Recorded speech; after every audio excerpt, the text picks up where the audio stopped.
দেশের তরুণ মার্কেটারদের সৃজনশীলতা, কৌশলগত চিন্তা ও দক্ষতা তুলে ধরতে জাহাঙ্গীরনগর বিশ্ববিদ্যালয়ের আইবিএ জেইইউ বিজনেস ক্লাব আয়োজন করেছে জাতীয় ব্র্যান্ড বিল্ডিং প্রতিযোগিতা ব্রেকিং ব্র্যান্ড 2026।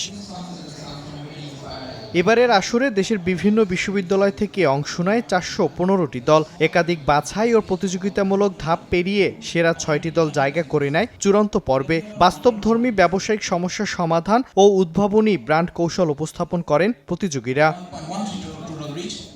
গ্র্যান্ড ফিনালে উপস্থিত ছিলেন বিভিন্ন প্রতিষ্ঠানের কর্পোরেট ব্যক্তিত্ব, শিল্প সংশ্লিষ্ট বিশেষজ্ঞ এবং বিশিষ্ট অতিথিরা।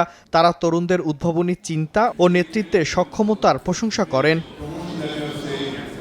2009 সালে প্রতিষ্ঠিত আইবিএ জেইইউ বিজনেস ক্লাব শিক্ষার্থীদের ব্যবসায়িক দক্ষতা উন্নয়নে কাজ করে আসছে। 2024 সালে ব্রেকিং ব্র্যান্ড জাতীয় পর্যায়ে উন্নীত হওয়ার পর প্রতিযোগিতাটি দেশের তরুণদের জন্য বাস্তবধর্মী ব্যবসায়িক সমস্যা সমাধান ও ব্র্যান্ড কৌশল শেখার একটি গুরুত্বপূর্ণ প্ল্যাটফর্ম হিসেবে পরিচিতি পেয়েছে।